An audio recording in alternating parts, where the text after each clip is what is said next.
Hello motions lover, welcome to my channel FF explanation. तो चलिए कहानी शुरू करते हैं। एक प्यारा सा सुबह का दिन था। अच्छा सा सनी सा डे था, क्लियर स्काई था, सब कुछ एकदम परफेक्ट था। और दो बच्चे गार्डन में ना भाग रहे थे, भाग नहीं रहे थे, वो शायद सबसे छुप रहे थे और खेल रहे थे। अचानक से एक 9 साल का बच्चा बोला, तुम ऑर्फन पे क्यों रहते हो? जिस बच्चे को उसने बोला उसका उम्र 8 साल था। तो 8 साल का बच्चा बोला, क्योंकि मेरे पास मेरे मम्मी पापा नहीं है ना। 9 साल का बच्चा ओ कहा और 8 साल के बच्चे को एक एप्पल खाने के लिए दिया। और वो बच्चा ना बहुत खुश हो गया। 8 साल का बच्चा, उसने कहा ये पूरा मेरा है। तो 9 साल के बच्चे ने कहा हाँ, पूरा तुम्हारा है। और फिर से 9 साल के बच्चे ने कहा कि मुझे पता नहीं क्यों ये एप्पल तुम्हारा इतना फेवरेट फ्रूट है। और 8 साल के बच्चे ने कहा क्योंकि ये बहुत डिलीशियस है और मुझे ना ये कभी पूरा खाने को नहीं मिलता।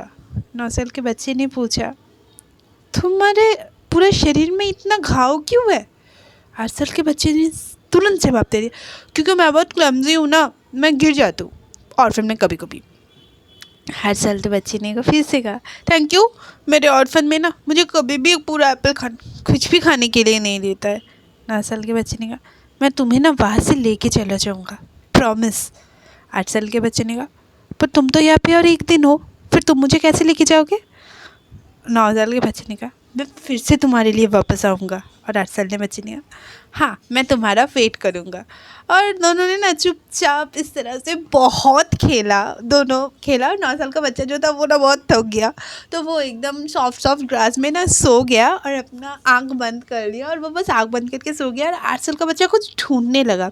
अचानक से 8 साल का बच्चा 9 साल के बच्चे का टम्मी के ऊपर बैठ के बोला, ई अपना आँख खोलो, मैं तुम्हारे लिए कुछ लाया हूँ। और उस 9 साल के बच्चे ने बोला, आँख बंद करके बोला, कितनी बार मैंने तुम्हें अपना नाम बताया है, फिर भी तुम उसे ठीक से प्रोनाउंस नहीं कर सकते और ना याद रख सकते हो। पर मुझे देखो, मैंने तुम्हारा नाम 7 दिन में कितने अच्छी तरह से याद कर लिया है। और 8 साल का बच्चा बोला, हाँ हाँ, मैं भूल चुका हूँ, अब खोलो ना आँख, देखो मैं तुम्हारे लिए सफ़ेद फूल लेके आया हूँ। 9 साल के बच्चे ने अपना आँख खोला और वो एकदम ना सन के ऑपोजिट में आँख बंद करके सोया था। तो उसने ना बस कुछ फेस क्लियरली नहीं देखा, बस देखा कि एक चेहरा है जिसके पीछे से बहुत सारा धूप आ रहा है और सब कुछ एकदम वाइट हो गया। और सीन चेंज होके ना बीसी रेस्टोरेंट के सीन पे आ गया, जहाँ पे एक लड़का रेड कैप पहने घुस रहा है और उसने अपना कैप उठाया और उसके पीछे से भी बहुत सनलाइट आ रहा था और वो ना एकदम मुस्कुरा रहा था। और वो जो लड़का रेड कैप में था वो बहुत मुस्कुरा रहा था। और अचानक से वांगीबो का सपना टूट गया और वो मुस्कुराने वाला चेहरा और किसी का नहीं, शाहजहान का था। तो वांगीबो एकदम दौड़ के उठ के बैठा और बहुत ज़ोर से चीखा, क्योंकि उसका पूरा रूम साउंड प्रूफ था, इसीलिए किसी ने उसका चीख नहीं सुना। उसने अपने आप को शांत किया और अपने क्लोजेट पे भाग के गया। क्लोजेट के अंदर एक लॉकर था, लॉकर को खोला और वहाँ से ना एक रेड वाइट रोज़ उसने निकाला।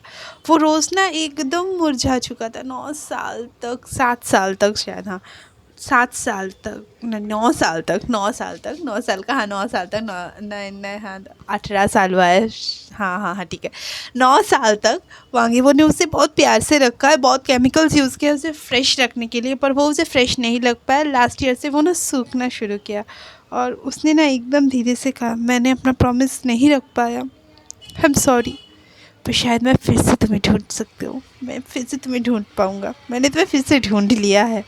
ये कह के वो ना एकदम प्यार से वो जो लॉकर पे जो था वो इमीडिएटली उस लॉकर पे उस रोज़ को रख दिया और नहाने के लिए चला गया। और जब वो नहाने गया था तो उसकी माँ आई थी, व्हीलचेयर पे बैठी हुई थी और उसने ना अपना एकदम सर पोंछना स्टार्ट कर दिया। वो बस एक पैंट पहना हुआ था और उसके पूरी बॉडीज़ में टैटूज़ थे। और उसने अपने मम्मी को कहा, क्या हुआ? ऐसा पहली बार नहीं था कि उसकी माँ उसके बॉडी पे वो टैटू देख रही थी, पर वो जब भी देखती थी ना वो बहुत गुस्सा हो जाती थी। और वांगीबो बस क्लोजेट के अंदर गया, अपना शर्ट पहना और अपने कार कीज़, मतलब बाइक के कीज़ लिए और निकलना स्टार्ट कर दिया। तो उसकी माँ ने कहा, अपने मॉम को सही से ग्रीट करो और हाँ, तुम टैटू बनाना अपने बॉडी पे बंद करो। वांगीबो ने एकदम धीरे से कामली कहा, आप चले जाइए यहाँ से। और कैनमिनली भी मैंने इरिटेटेडली उसे कहा, हाँ मैं तुम्हारा माँ हूँ, तुम मुझसे आए हो, समझे? तुम्हें मेरा बात सुनना पड़ेगा। और वांग यीबो ने सरकास्टिकली उसका बाइक का कार कीज़ लेते लेते कहा, हाँ मैं सुन तो रहा हूँ ना आपका हमेशा से, आपने मुझे जन्म दिया है, आप मेरी लाइफ को कंट्रोल कर रहे हैं, मैं तो वही कर रहा हूँ जो आप चाहते हैं। और वो एकदम घर से निकलना स्टार्ट कर दिया और कैरामेल भी उसके पीछे पीछे पीछे पीछे आ रही थी। उसने कहा यहाँ आओ, मेरा बात अभी ख़त्म नहीं हुआ है। और वांग यीबो ने भी ना एकदम नीचे उठते शांत तरह से कहा, मैं नहीं रुकूंगा, और अगर आप ज़्यादा बकबक करेंगे तो मैं आपको विनेगर पिला दूंगा। और नीचे उसका भाई और उसका पापा तो बात कर रहे थे, पर उन लोगों का बात बंद हो गया क्योंकि फिर से छोटा बेटा और माँ झिक झिक झिक झिक झिक झिक झिक झिक स्टार्ट कर दिया था। पर उसका जो भाभी था उसने कहा, वांग यीबो क्या तुम आज भी ब्रेकफास्ट नहीं करोगे? वांग यीबो ने कहा, नहीं करूँगा।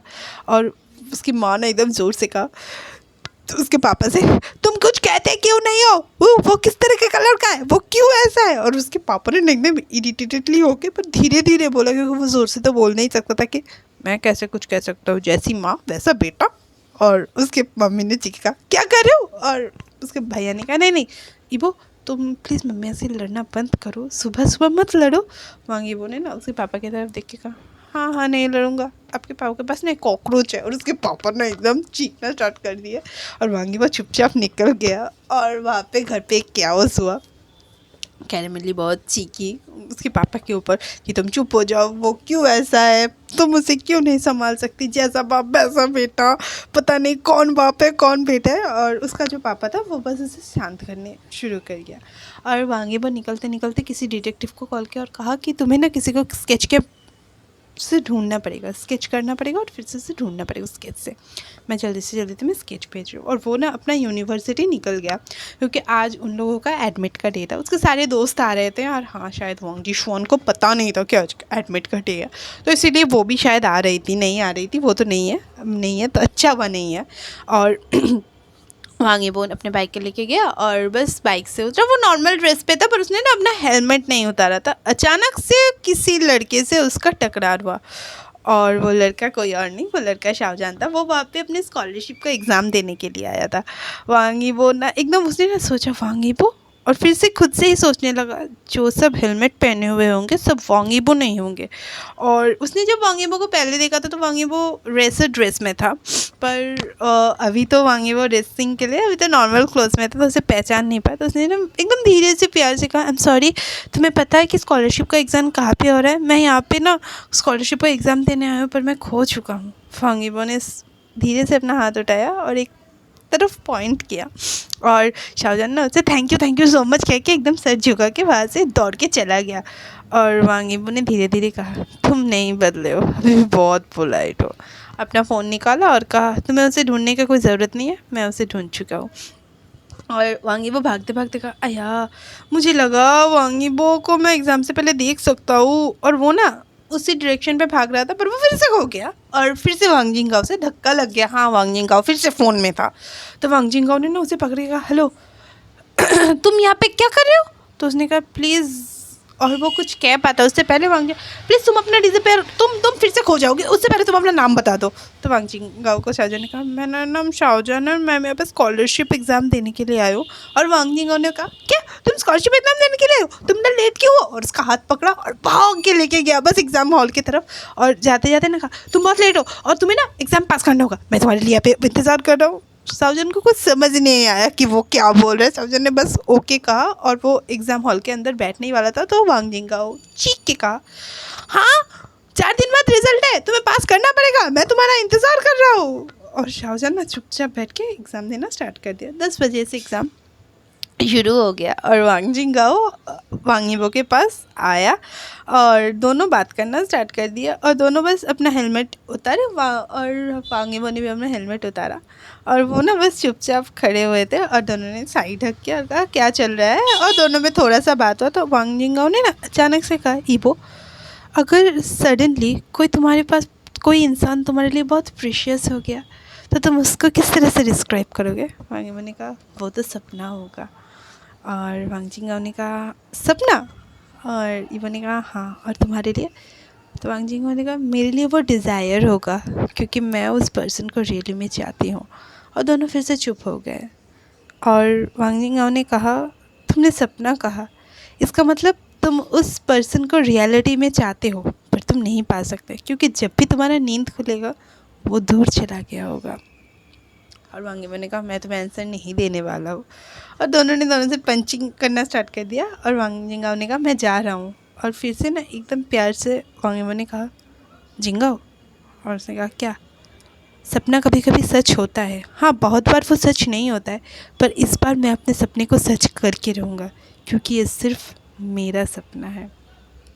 और दोनों तो मुस्कुराए। और वांग जिंगाओ ने कहा हाँ मेरे तो गूज़बम्प्स आ रहे हैं, मैं जा रहा हूँ। और वो दोनों यहाँ पे बहुत अच्छे दोस्त हैं, एकदम बड़ी फ्रेंडली बड़ी बेस्ट फ्रेंड कह सकते हो। और कहीं ना कहीं पे रिलेटिव्स भी है, क्योंकि वांग जिंगाओ के पापा और वांग इबो के पापा दोनों ना वो अंकल्स हैं, मतलब दोनों के अंकल्स हैं। हाँ, कोई तो रिश्ता है दोनों में, दोनों कज़न्स भी है और दोनों बहुत अच्छे दोस्त भी है। तो वो लोग वांग जिंगाओ से चला गया और वांग इबो एकदम ऑफिस पे आ गया। बहुत सारे प्रोफेसर्स वहाँ पे थे और एक प्रोफेसर जो स्कॉलरशिप के हेड थे वो उसको जाएगा।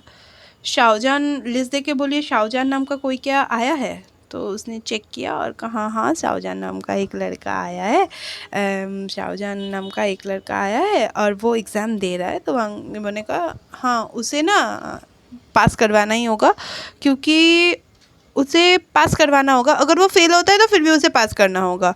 तो मतलब प्रोफेसर ने एकदम बहुत डर के कहा ठीक है, क्योंकि उसके पापा बहुत सारे पैसा देते हैं यूनिवर्सिटी में, ऐसे वांगीबो भी बहुत पैसा देता है, उन लोगों के पास बहुत पैसा है, वो देते रहता है, जहाँ पे भी मन किया वो लोग दे दिया। इसलिए वो लोग बहुत बड़े लोग हैं तो सुनना पड़ेगा, वांगीबो का बात सबको सुनना पड़ेगा।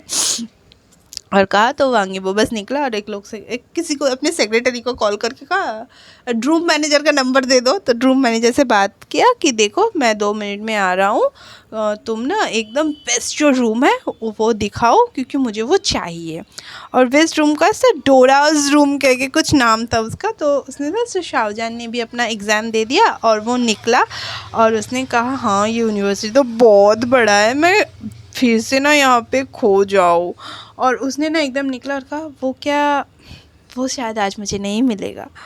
और वो ना एकदम चुपचाप बहुत दुखी हो गया और उसको याद आया कि उसका तो आज फिर से लेट हो रहा है वो अपने पार्ट टाइम जॉब के लिए। और वो गया और दूर देख रहा था कहीं पे ना एक लड़की किसी लड़के को हेयर को ब्रश कर रही थी बार बार, और वो देख के पता चल रहा था कि वो दोनों माँ बेटे हैं। तो शाहजहान को ना बहुत बुरा लगा। और तभी चेरी ब्लॉसम्स ट्रीज़ से भी बहुत सारे ब्लॉसम्स फूल गिर रहे थे, तो उसको पसंद नहीं था वो फूल, और उसने ना एकदम इरिटेटेड लिखा डर्टी लीव्स क्या कि वो वहाँ से निकल गया। और उधर जो लड़का और माँ खड़ा था वो जोचंग और उसकी माँ क्रिस्टल जियांग खड़ी थी।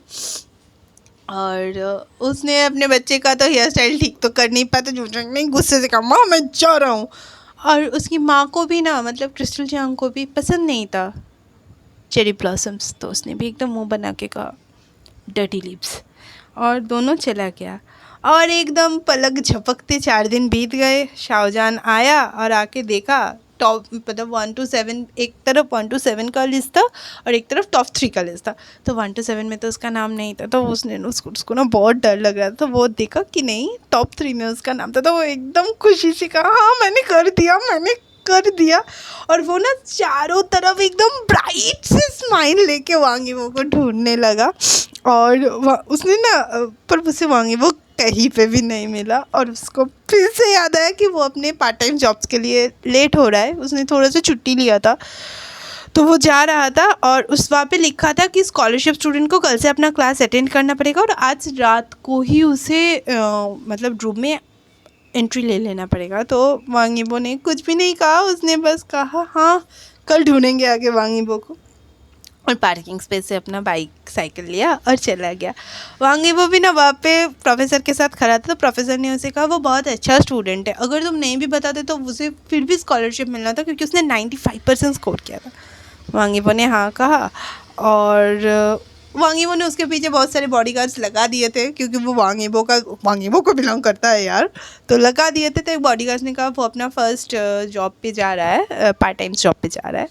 तो उसने कहा ठीक है, और वो एकदम रूम मैनेजर से बात करना शुरू कर दिया, क्योंकि उसने ना एकदम रूम को पूरा सजा दिया था शाहजहान को। और उसने कहा बस थोड़े कुछ और घंटे फिर तुम यहाँ पे होगे।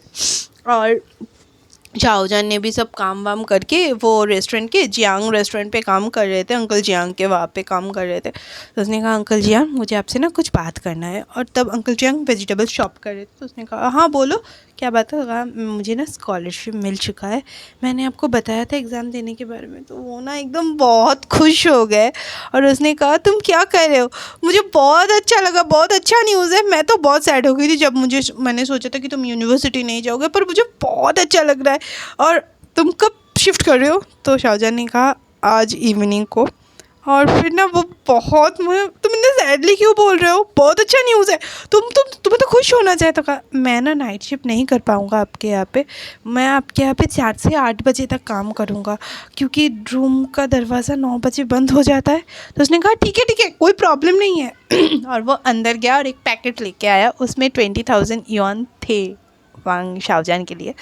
उसने उसे देख के कहा ये रख लो, तुम्हारे आंटी को आने से पहले इसे रख लो, तुम 10 साल से यहाँ पे काम कर रही हो, अभी 7 साल हो चुके हैं तुम यहाँ पे काम कर रहे हो, तो एकदम ये तुम्हारा हक है।